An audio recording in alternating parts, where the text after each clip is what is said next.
Get your pen and write your story all over again. And this time, learn the lessons, motivate others, and share that inspiration. Dear Mugs FM with DJ Chini. Naranasan nyo na bang minsan sa ating buhay ay muntikan na tayong maaksidente? Tapos marirealize natin na magiging kwento na lamang sana tayo kung magkagayon. Oo nga pala, habang tayo ay nabubuhay, minsan hindi natin pansin ang kung may anong kahalagahan tayo sa iba. Mahalaga ba ako? O nakikita lang ang halaga ng isang tao, yun ay kung wala na, pumanaw na. Dear Mugs FM,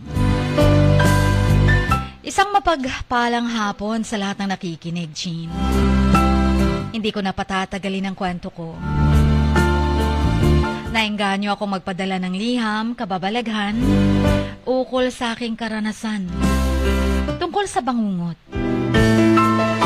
or sleep paralysis. Sa dinami-daming kwentong kababalaghan, ito na marahil ang isa sa may maraming case na namamatay na may misteryong lingid sa ating kaalaman. Kaya sa tinatawag nilang wakwak, tik-tik, kapre, manananggal, multo o anuman na hanggang kwento-kwento lang at walang makapagpapatotoo.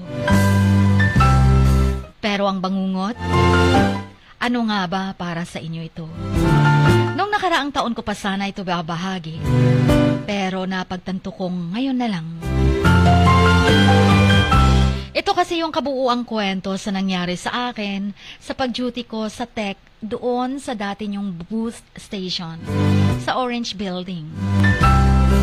Hindi sa puntong nananakot ako, kundi nais ko lang ibahagi. Pero bago po yun, babalikan ko muna yung mga araw sa kabataan ko. Galing sa aming tirahan, mga 2 hours ang lalakarin papuntang bukid, kung saan doon ang aming farm. Hindi pa ganito ka-high-tech ang panahon na bibili lang sa kapitbahay, isasakay pa ng motor. Noon, dahil may kalayuan, need pang maglakad o sasakay ng kalabaw o kabayo. Dahil sa may kalayuan, doon na lamang natutulog si Papa na mag-isa sa kubo sa aming bukirin. Dahil sa nag-aaral pa kami, laging si Papa ang natutulog sa kubo. Ang kubo namin noon ay may 2 malalaking puno sa kanyang tapat. Isang araw, ang sabi niya, tinitiis niya na lang umuwi kahit pagod. Dahil baka madatnan na lamang namin daw siya doon na wala ng buhay. Dahil gabi-gabi siyang binabangungot. Hirap na hirap siyang makagalaw o makahinga. Dahil daw parang may malaking babaeng itim na pumapatong sa tiyan niya. Sinasakal siya sa leeg. O kung ano-ano na lamang masasamang panaginip ang kanyang sinasabi.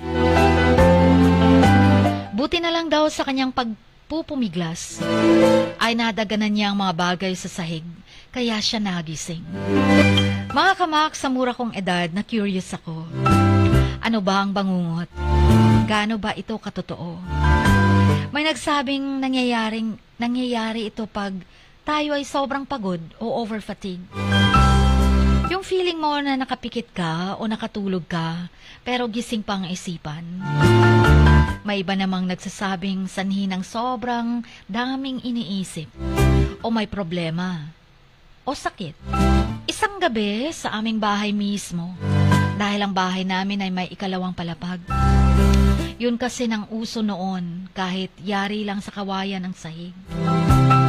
Hindi ko akalaing makakaranas ako ng di ko maipaliwanag na dahilan. Mga bandang 3 a.m., gusto kong mag-iba ng posisyon dahil nangangalay ang aking likod sa pagkakatihaya sa pagtulog. Nang may biglang lumagapak sa paanan ko, ramdam ko na parang may pusa na gusto akong tabihan. Yung ingay niya kasi na parang humihilik. Ngunit nagulat ako dahil hindi ako makagalaw man lang. Yung aking katawan, Parang unti-unti akong iginagapos. Sobrang lamig ng hangin na dumampi sa aking katawan. Ramdam kong parang may bumulong sa aking tenga, na siyang tumayo lahat ng balahibo ko sa sobrang takot. Kaya naman nasambit ko sa isipan ko ang katagang, Diyos ko, tulungan mo ko, Papa Jesus, tulong. Pagkasambit ko noon sa aking isipan, ramdam ko yung parang kumawala ako sa higpit ng lubid sa aking katawan. At doon lang ako nagising at napaupo na pinagpapawisan. Mula noon mga kamaks, nadiskubre ko ang paraan paano labanan ang bangungot. Kaya kumpiyansa na din ako na hindi magpapadala sa takot. Basta ang nasa isipan ko, pag makakaranas man ako ulit ng ganun, alam ko na kung ano ang aking sasambitin. Isang araw, pumunta ako sa farm namin, ako lang mag-isa. Nagdala ako ng pagkain ng aming mga alagang manok. Mga tanghaling tapat, hinamon ko ang bangungot na magpakita sa akin. Para makipag-usap na wag na niyang gambalain si Papa pag dito sa kubo namin siya matutulog. At para makita ko siya, ay nahiga ako. Ilang sandali lang, naidlip ako. At ayun, binangungot nga ako. Nilabanan ko muna dahil sabi ko alam ko naman ang keyword in case hindi ako makagalaw o magising. Hindi ko po ito gawa-gawa. Totoo itong nangyari. Pinilit kong ibuka ang aking mga mata sa abot ng aking makakaya. At nang maidilat kong bahagya ang aking mga mata, may nakita akong may kalabuang parang usok na itim, na may pulang mata na galing sa puno na kung tawagin sa amin ay inyam. Nanatili akong paralisado sa mga oras na yon. Hindi ako natakot. Bagkus, gustuhin ko mang makiusap, ay hindi ko rin maibuka ang aking bibig. Kaya sinambit ko na sa isip ko yung keywords na, Diyos ko, tulungan mo ko. Pagkagising ko, ang sabi ko, yun palang itsura ng bangungot. Hindi siya kaluluwa, kundi isang uri ng elemento na nanghihimasok sa isipan ng natutulog at doon niya ginagambala. Pag ang tao ay wala siyang kasama, nagigising, ay matutuluyan talaga. Kumbaga ang sabi ng iba, ang kaluluwa daw natin ay wala sa ating katawan kundi nasa tabi. Kaya daw hindi tayo makakilos, kaya bawal daw paggabi na magsindi ng ilaw. Instead, gisingin lang talaga muna ang binabangungot bago magsindi ng ilaw. At salamat na lang, sa mura kong edad ay nalaman ko kung paano siya kontrahin kahit ako lang. Mga kamaks, wala akong pinagsabihan ni mismo ang aking pamilya sa aking ginawa sa aming kubo. Pero pinayuhan ko lang si Papa na dapat siyang magdasal bago matulog. Pero nagdadasal naman daw siya. Sabi ko ay pag maulit na yun muli, tumawag lang sa Panginoon. Pero napailing na lamang siya at nagsabing, mahirap kontrolin ang isip, lalo pag tayo ay tulog. Dahil hindi mo naman inaasahan na ganun. Pero may mga araw na di maiiwasan na hindi siya nakakauwi. Kaya sinasamahan ko siyang matulog doon pag-araw ng Sabado at walang pasok para maaga pa kami makapagsimula sa gawaing bukid. Nagdaan ang mga araw at taon. Hindi na ako nakaranas bangungutin. Nahinto na rin kami doon sa bukid na aming sakahan at lumipat ng ibang farm area na may kalapitan na sa aming lugar.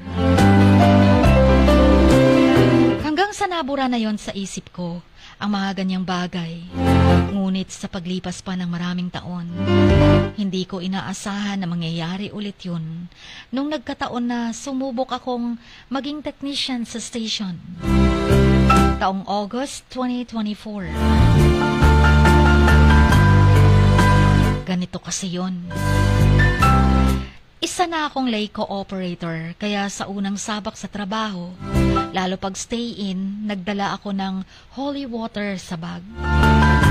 Nilalagyan ko ang aking higaan. Inisprinkle ko sa sofa para may peace of mind. 3 nights sa night shift ko. Okay naman ang tulog. Wala namang nanggambala sa akin. Pero nanibago pa lang dahil almost 4 hours ang tulog. 12 to 4 a.m. Tapos gigising para mag-sign on.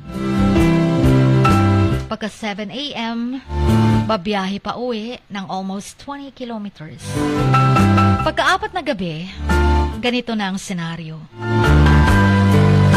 12 midnight, dumating ang ibang trabahante under sa ibang branch ng company. Nag-happy-happy. Dumating rin si Sir Gerson Nino na inyong senior tech para mag-monitor ng transmitter that time. Pero kalaunan, nagpaiwan si Sir Gerson para doon matutulog.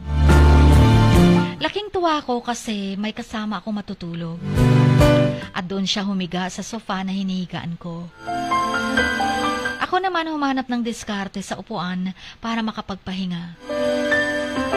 Nagtaka ako kasi mga 2 minuto pa lang siyang nahiga sa sofa ay mahimbing agad ang tulog niya dahil sa kanyang hilik. Sa lakas ng hilik, ako naman ay hindi dinalaw ng antok. Napatingin ako sa orasan at mag 2 a.m. na. Madaling araw.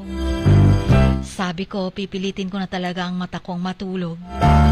Kaya naglagay ako ng higaan sa sahig. Nagdasal ako ng nagdasal para antukin. Mga 5 minutes lang, biglang may iba akong naramdaman. Parang may biglang lamig na dumampi sa paa ko. Sa isip ko ay nasa bahay na ako. At asawa ko ang nakasagi. Kaya gusto ko sanang lagyan ng kumot ang aking paa. Pero nagulat ako dahil nag-freeze ang katawan ko. Hindi ko talaga magalaw. Pero narinig ko pa rin ang hilik ng kasama ko.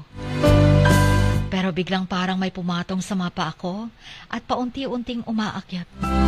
Napagtanto kong nasa station pa pala ako. Pero ramdam ko yung parang isang babae ang humahawak na para bagang magkahalintulad noon sa bahay na ako ay binabangungot. Hinayaan ko muna, baka guni-guni ko lang at pinilit na makagalaw. Pero wala talaga. Sabi ko sa isip ko, oy, long time no see. Nandito na naman si Bangungot. Pabiro ko pang sinabi na, oy, hindi siya makalapit sa kasama ko. Kasi nawisikan ko ng holy water ang sofa. Kaya dito siya, kasi hindi ko na dito nalagyan banda. Nang mahirapan na akong huminga sa bigat ng enerhiya, ay agad kong sinambit ang tulong. Pero nag-ingat ako na hindi madistorbo ang tulog kong kasama or ang tulog kong kasama. Sabi ko sa makapangyarihang pangalan ng Panginoong Hesus, tulungan niyo po ko. Sambit ko. Agad akong nakawala sa sleep paralysis o bangungot. At nang ako ay makagalaw na, hindi ako nagpa-apekto at tumagilid na lamang na parang wala lang nangyari. Tapos naalala ko yung sinabi mo sa akin, Chin. Napabiro mong sinabi na may ibang naunang tech doon na ayaw matulog kasi hindi rin sila nakakatulog ng maayos. Dahil masama ang mapanaginip. Ilang sandali lang nag-alarm na ang aking phone. 4 a.m. na pala, kaya para akong may hangover na bumangon para mag-sign on ng station at mag-play ng mga musika. Yung mga araw na yon, napagpasyahan kong huminto sa training sa trabaho. Patawad, dahil di man lamang ako nakapagpaalam ng formal. Nahinto akong bumalik sa trabaho, hindi dahil doon sa bangungot, kundi ang pag-manage ko sa aking oras. Gaya ng pagbiyahe ng malayo, nakaunti lang ang tulog. Editing, pamilya, negosyo, farm, meetings, dahil sa hinawakan kong ministry. Pero pangarap ko talagang mag-DJ o technician. Dahil bata pa lamang ako ay music lover na talaga ako. Masayang-masaya din ako na kahit papano ay naranasan ko at naisakatuparan kahit sandali. Dahil po pagpapasok nyo sa akin. Mga kamaks, sana ay may aral kayong napulot sa kwento ko. Madalas marami na tayong nabalita ang mga tao o artistang namayapa dahil ang sabi ay binabangungot or binangungot. Kahit ang siyensa kung ating i-research, nagsasabi na totoo ang bangungot, ngunit may mga kadahilanan. Pero ayon sa kwento ko, kahit sa anumang nakakatakot, mga nagpaparamdam, mga ligaw na kaluluwa, elemento o kahit ano pa yan, isa lang ang sekreto, paano natin sila maitataboy palayo. Huwag tayong mag-atubili na tumawag sa ating Panginoon. Agad-agad na tayo ay kanyang tutulungan at poprotektahan. Kahit pa sa una kong naitampok na liham na nasaniban, kailangan lang nating palakasin ang ating relasyon sa Diyos. Dahil nga hindi natin alam ang mayat-mayang mangyayari sa atin. O sa anong dahilan tayo ay lilisan dito sa mundo. Naway ang ating mga mahal sa buhay na nauna sa atin ay ating pang maalala kung ano sila noon para sa atin nung nabubuhay pa sila. Sa pamamagitan ng undas, atin sana silang madalaw, maipadama na mahal natin sila. Hindi pagkain, inumin o anumang bagay ang nais nila na ihandog kundi dasal natin para sa kanilang mga kaluluwa. Huwag na nating antayin sila pa ang dadalaw o magpapakita sa panaginip bago pa natin sila maalala. Masarap pa sanang magkwento, pero gaya ng inaasahan sa aking mga sulat, masyado nang mahaba. Kaya hanggang dito na lamang muna. Hanggang sa muli. Ang inyong kamaks, nagmamahal, Limar.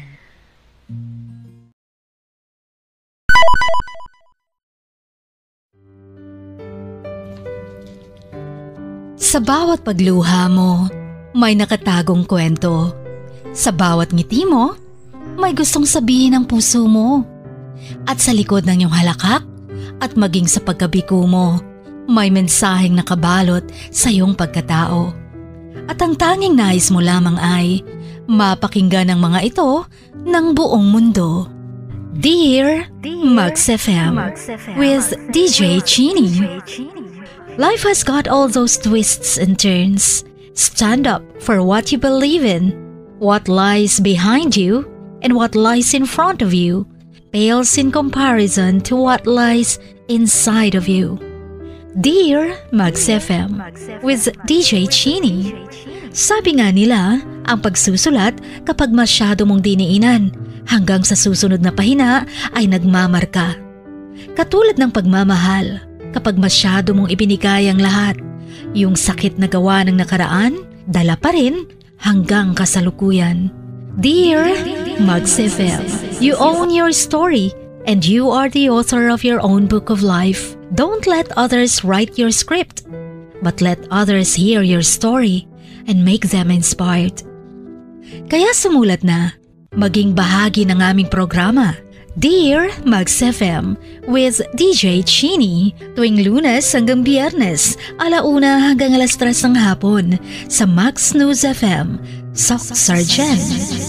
Love, life, and lessons from the past only at Dear Mugs FM with DJ Chini.